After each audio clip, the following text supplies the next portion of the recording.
ఘనత మహిమ ప్రభావములు మన ప్రియ ప్రభువుకు నిత్యము కలుగునుగాక. ఆమేన్. దేవుని స్తోత్ర. కనుక ఈరోజు యెఫ్తా గారి గురించి మనము ధ్యానం చేయాలి. యెఫ్తా ఎవరండి? వినండి జాగ్రత్తగా. ఆ పేరేం పేరు? యెఫ్తా. ఇతడు ఇశ్రాయేలీయులకు న్యాయాధిపతి. 6 సంవత్సరాలు ఇశ్రాయేలీయులను న్యాయాధిపతిగా వారి మధ్యలో పనిచేశారు. కనుక ఈ యెఫ్తా గురించి మనము కొన్ని నిమిషాలు ఈ దినము ధ్యానం చేద్దాం. యెఫ్తా తల్లి వేరే, అనగా గిలాదుకు 2 భార్యలు ఉన్నట్టు మనం చూస్తాం. కనుక యెఫ్తా తల్లి వేరే, అతనికి మరొక భార్య కూడా ఉన్నట్లు మనం చూస్తాం. కనుక అందుకనే ఇక్కడ మనము చదవబడినటువంటి వాక్య భాగంలో మొదటి మాట నుండి చదివితే, గిలాదు వాడైన యెఫ్తా పరాక్రమము గల బలాఢ్యుడు, అతడు వేశ్య కుమారుడు. ఎవరి కుమారుడు? వేశ్య కుమారుడు.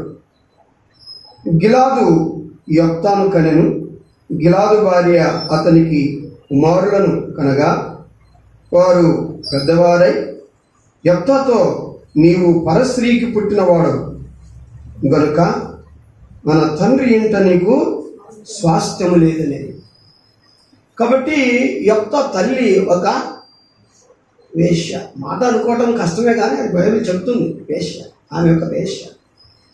కనుక తన తండ్రి ఆమెతో ఉన్న ఆ సహవాసాన్ని బట్టి యెఫ్తా పుట్టాడు.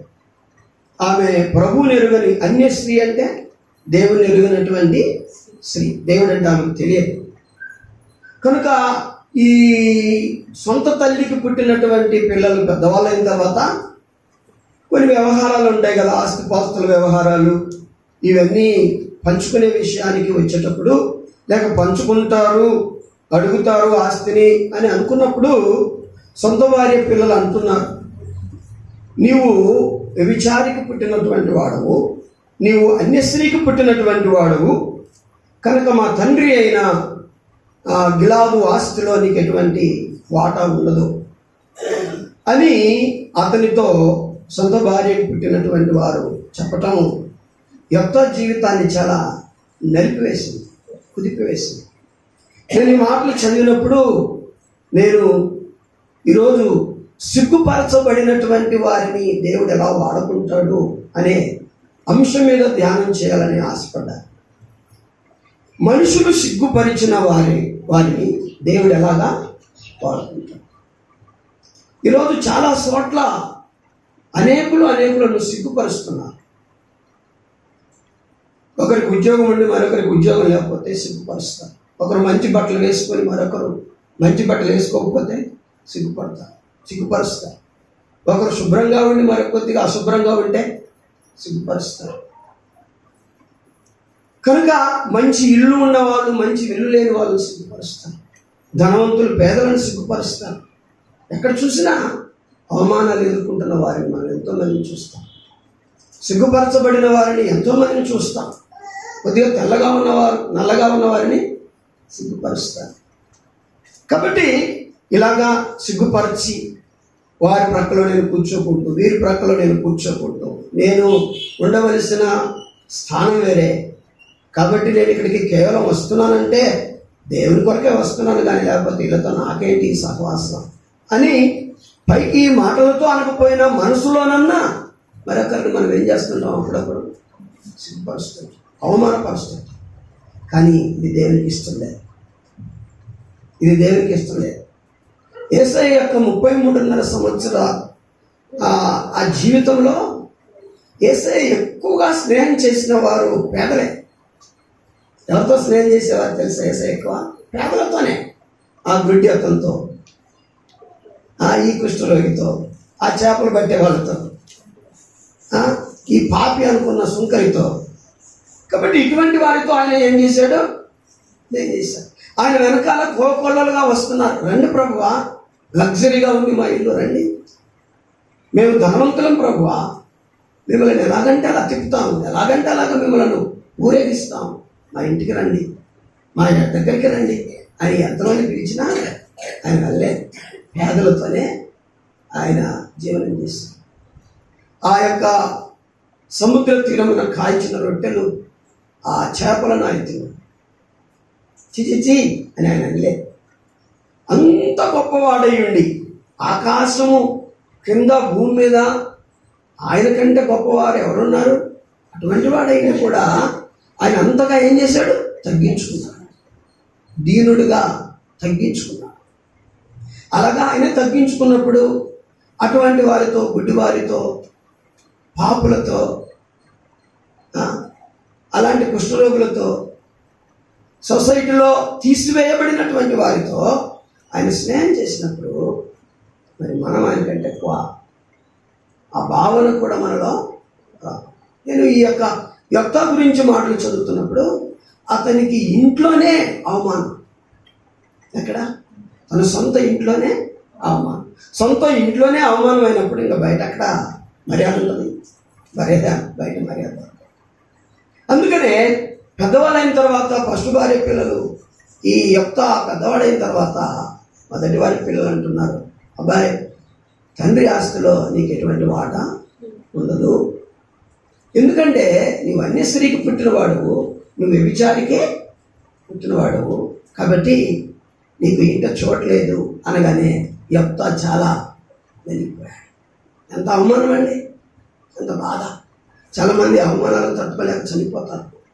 నా భర్త నన్ను ఇంత మాట అన్నాడు, నా భార్య నన్ను ఇంత మాట అన్నారు, నా తల్లిదండ్రులు నన్ను ఇంత మాట అన్నారు, నాకు చాలా అవమానం అని అవమానమును భరించలేక వారు చనిపోతారు చాలా. కానీ యెఫ్తా అవమానించే ప్రజల దగ్గర నుండి, అవమానించే ఇంటి దగ్గర నుండి దూర దేశానికి వెళ్ళిపోయాడు. టోబు అనే దేశానికి వెళ్ళి అక్కడ నివాసాన్ని ఏర్పాటు చేస్తున్నారు. దేవుని బిడ్డ, ఎప్పుడు కూడా మనము ఇతరులను అవమానించకూడదు. కానీ సొంత భార్య పిల్లలైనా, హక్కుదారులైనా, వేష బిడ్డలు కాకపోయినా, అన్యురాలి బిడ్డలు కాకపోయినా, సొంత హక్కుదారులైనా సరే వారిలో లేని ఒక శ్రేష్టమైనటువంటి మరి జయాన్ని యెఫ్తాలో మనం చూస్తాం. అందుకనే మొదటి లైన్లోనే మనం చూస్తాం, ఏంటిది? పరాక్రమము కలిగిన, చప్పట్లు కొట్టండి దేవుని స్తోత్రం. కనుక సొంత భార్యకు పుట్టిన సొంత హక్కుదారులైన వారిలో పిరికివారు వారందరూ కూడా పిరికివారు. వారు ఎవరిని ఎదిరించలేని వారు. మాటలు మాత్రం మాట్లాడతారు కానీ దేవుడు వారిని ఆ జయించే శక్తిని, ఆ పరాక్రమమును, ఆ యుద్ధ నేర్పరితనమును వారు ఎవరికి కూడా ఇవ్వలేదు. కానీ త్రోసివేయబడిన, నెట్టివేయబడిన, అవమానించబడిన, హేళన చేయబడిన ఆ యెఫ్తాకు దేవుడు ఏం చేశాడు? పరాక్రమం ఇచ్చి. దేవుని స్తోత్రం. ఎంత గొప్ప భాగ్యం. దేవుని బిడ్డ, ఈ పరాక్రమము కలిగిన యెఫ్తాకు దేనికి సరిపోతారు వాడు? ఆ కాలంలో అమ్మోనీయులకు, ఇశ్రాయేలీయులకు పగ ఉండేది. ఏ కాలంలో? యెఫ్తా న్యాయాధిపతిగా ఉన్న కాలంలో అమ్మోనీయులకు, ఇశ్రాయేలీయులకు ఏముండేది? పగ ఉండేది. కాబట్టి యెఫ్తా ఎప్పుడైతే బయటకు వచ్చాడో, సొంత ఊరును వదిలిపెట్టి, ఇంటిని వదిలిపెట్టి టోబు దేశానికి ఎప్పుడైతే వచ్చి నివసించాడో, అప్పుడు అమ్మోనీయులు ఇశ్రాయేలుల మీదకి రావాలని యుద్ధానికి ప్లాన్ వేస్తున్నారు. కనుక యెఫ్తా బయటకు వచ్చాడు. మరి ఇశ్రాయేలీయులమైన మన పక్షాన ఉండి అమ్మోనీయులను ఎదిరించగలిగిన పరాక్రమం గలవాడేవాడు. మనమైతే యెఫ్తాను ఏదేదో అన్నామో పంపించేశాం. కానీ మన పక్షాన నిలబడి శత్రువులతో పోరాడువాడు ఎవడు అని వారు ఏం చేశారు? ఎవరైతే దూషించారో, ఎవరైతే హేళన చేశారో ఎవరైతే అవమానించారో యెఫ్తాను, వారందరూ కూడా ఏం చేశారు? యెఫ్తా దగ్గరికి వచ్చి యెఫ్తాతో ఇలాగా వారు ముందే అనుకున్నారు. పైన 10వ అధ్యాయము 17-18 వాక్యాలు మనం చదివితే, అప్పుడు అమ్మోనీయులు కూడుకొని గిలాదులో దిగి ఉండిరి, ఇశ్రాయేలీయులను కూడుకొని మిస్పాలో దిగి ఉండిరి.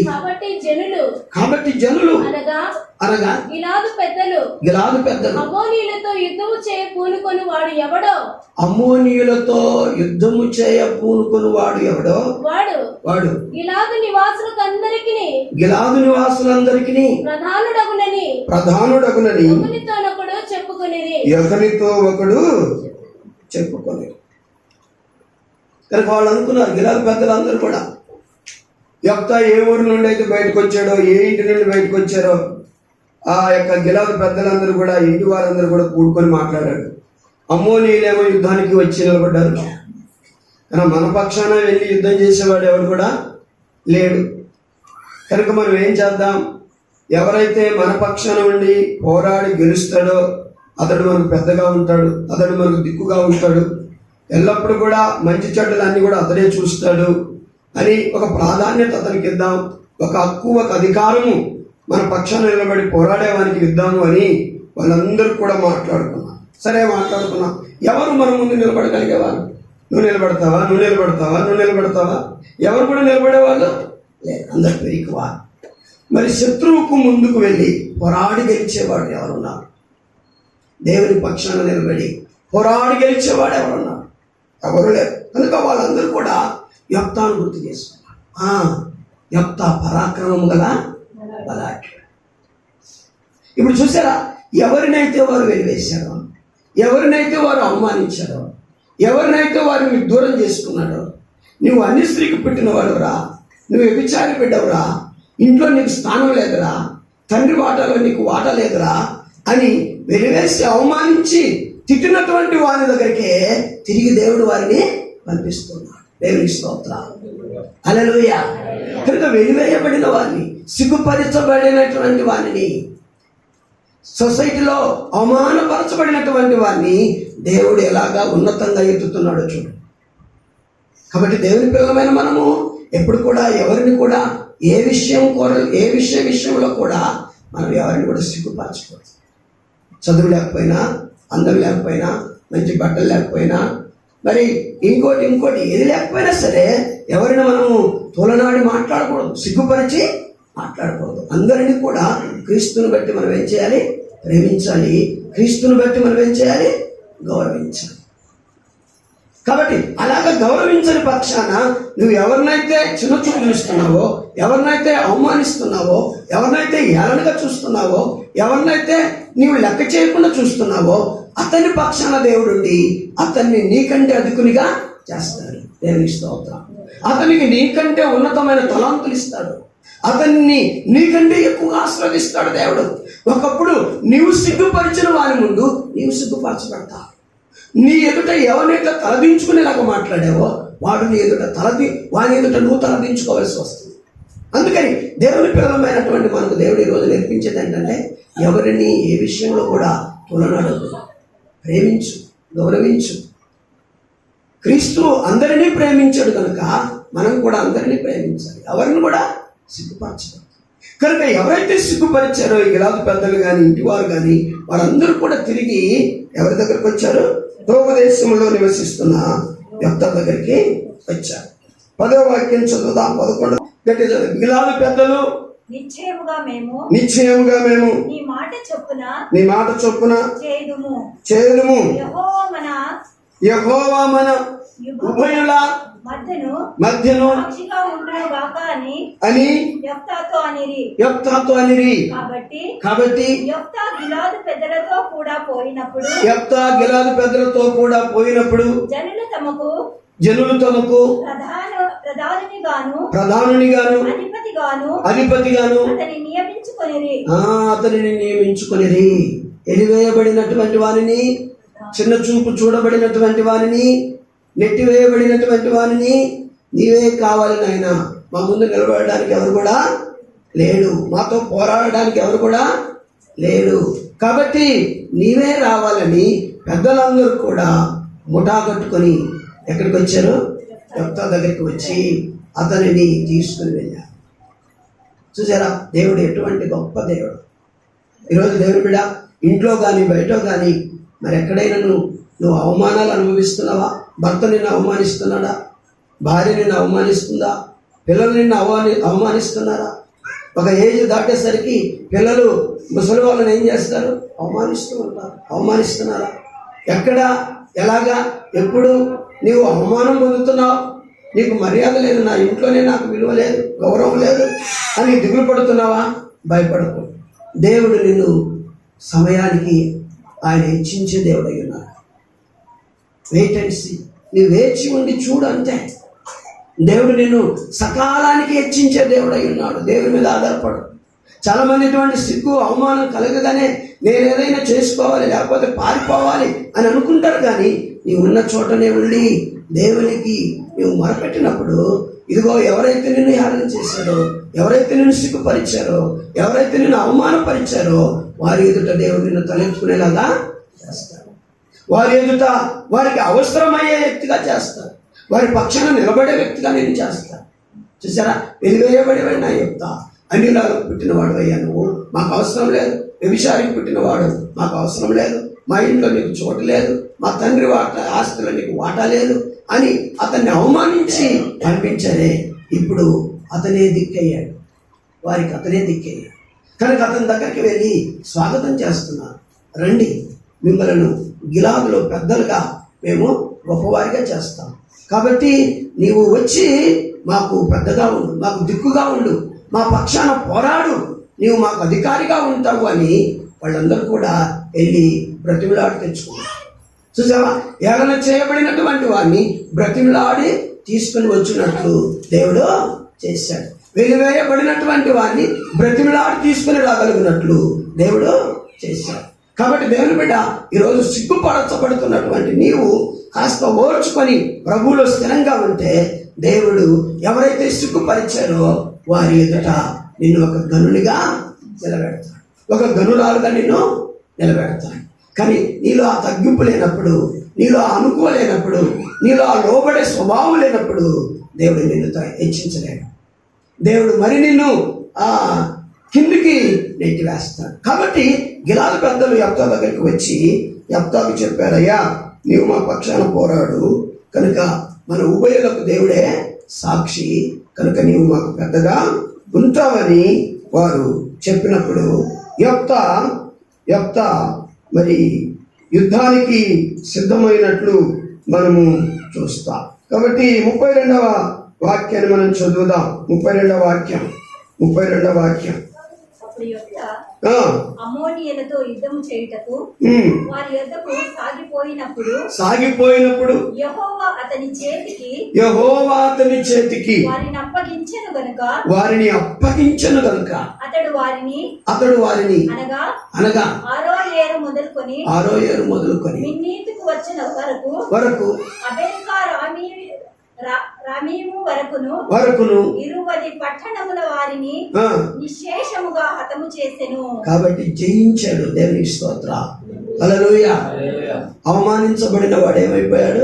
అతని ద్వారా దేవుడు జయము తీసుకొని వచ్చాడు. అవమానించబడిన వాడిని దగ్గరికి నీవు కావాలని వచ్చారు. అవమానించబడిన వాని దగ్గరికి నువ్వు మాకు పెద్దగా ఉండాలని వచ్చారు. అవమానించబడిన వాడు జయించాడు. దేవునికి స్తోత్రం. కాబట్టి కొద్దిగా ఓర్చుకోగలిగితే ఫైట్ చేయలేదు. యెఫ్తా ఫైట్ చేయలేదు. అదేంటి, నేను అతనికి పుట్టాను, మీరు అతనికి పుట్టాడు, తల్లులు వేరైనా తండ్రి ఒకటే, కనుక నాకెందుకు రైట్స్ లేదు, తండ్రి ఆస్తిలో నాకు కూడా వాటా వస్తుందని అతడు ఫైట్ చేయలేదు, అతడు పోరాడలేదు. కానీ పోతే పోయింది ఆస్తి.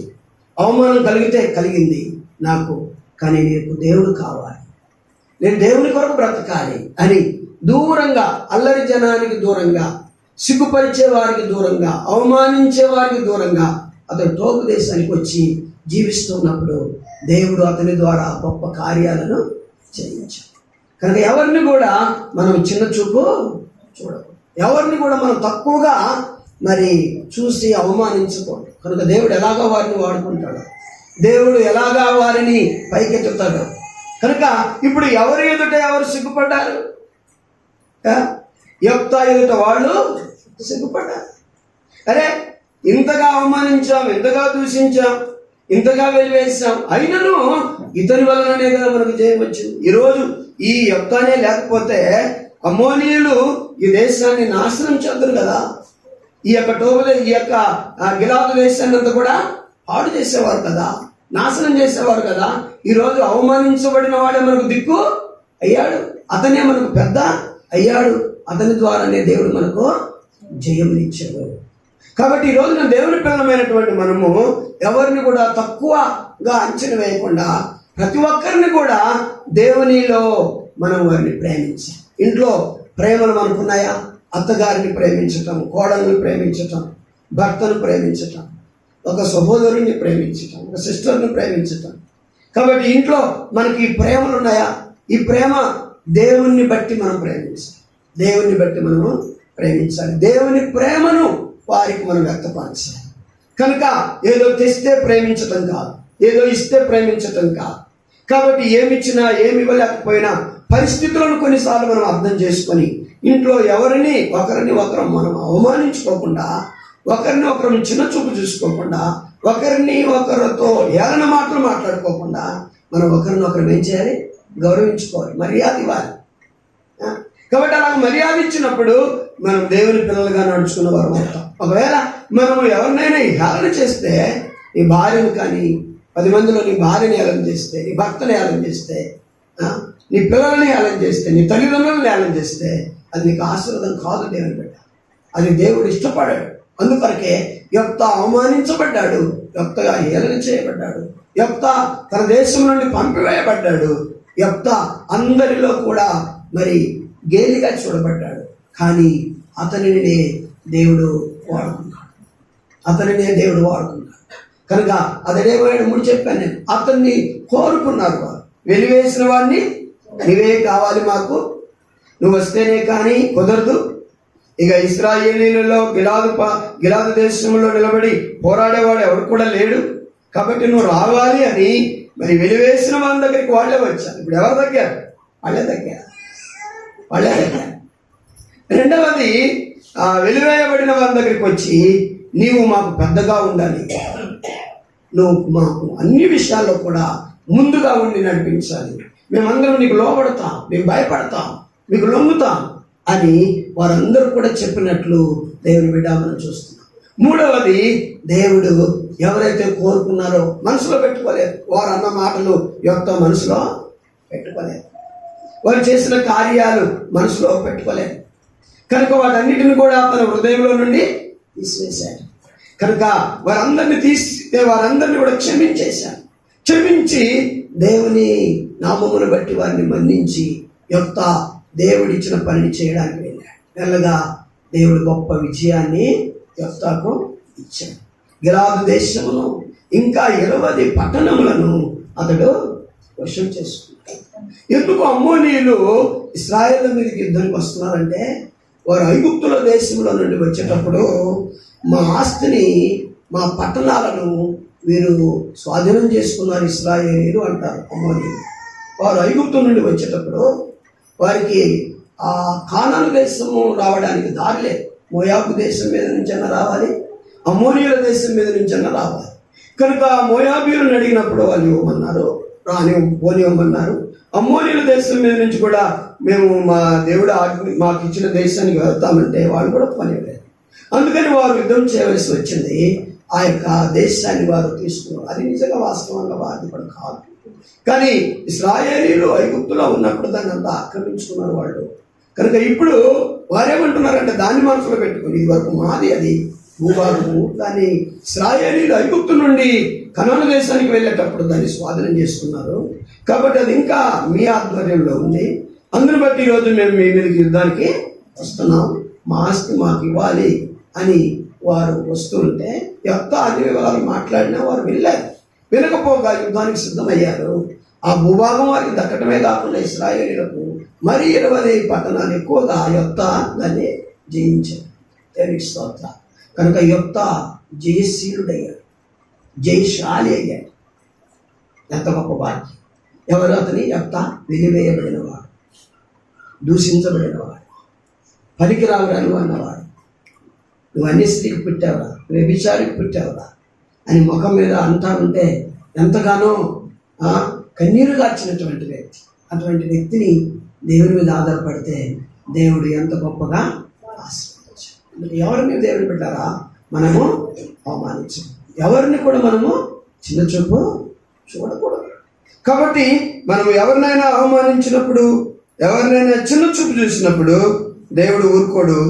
అవమానించబడిన వారిని దేవుడు నీ ఎదుట మరి అధికారిగా ఏం చేస్తాడు?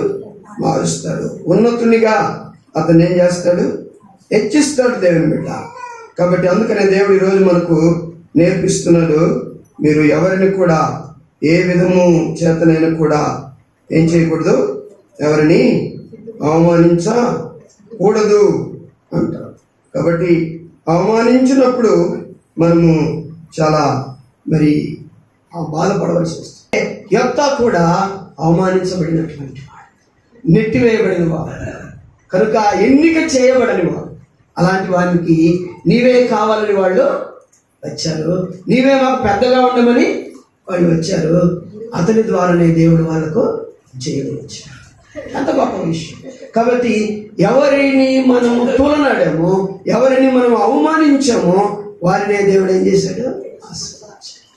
వారు ఆయనను ఆశ్రయించగా ఆ అవమానంలో, ఆ నిరాశలో, ఆ బాధలో, ఆ కన్నీటిలో వారు ఆయనను ఆశ్రయించగా ఆ దేవుడు వారిని ఆశ్రయించాడు. ఈరోజు కూడా నేను ముగిస్తున్నాను ఈ మాట. దేవుని బిడ్డ, నీ ఏ వేదనతో ఉన్నావు, ఎవరు నిన్ను అవమానిస్తున్నారు, ఎవరు నిన్ను హేళన చేస్తున్నారు, ఎవరు నిన్ను తక్కువ చేసి మాట్లాడుతున్నారు, నిన్ను ప్రేమించే విషయంలో, నీతో మాట్లాడే విషయంలో, నిన్ను అలాగా ఇలాగా మరి చూసే విషయంలో ఎవరు నీకు కొద్దిగా కీడుగా ప్రవర్తిస్తున్నారు, భయపడద్దు. నీ యేసయ్యను ఆశ్రయించు. వారి కన్నుల ఎదుటనే దేవుడు నిన్ను ఏం చేస్తాడు? హెచ్చిస్తాడు, దీవిస్తాడు. అలాంటి కృప దేవుడు మనందరికీ అనుగ్రహించును గాక. ఆమేన్.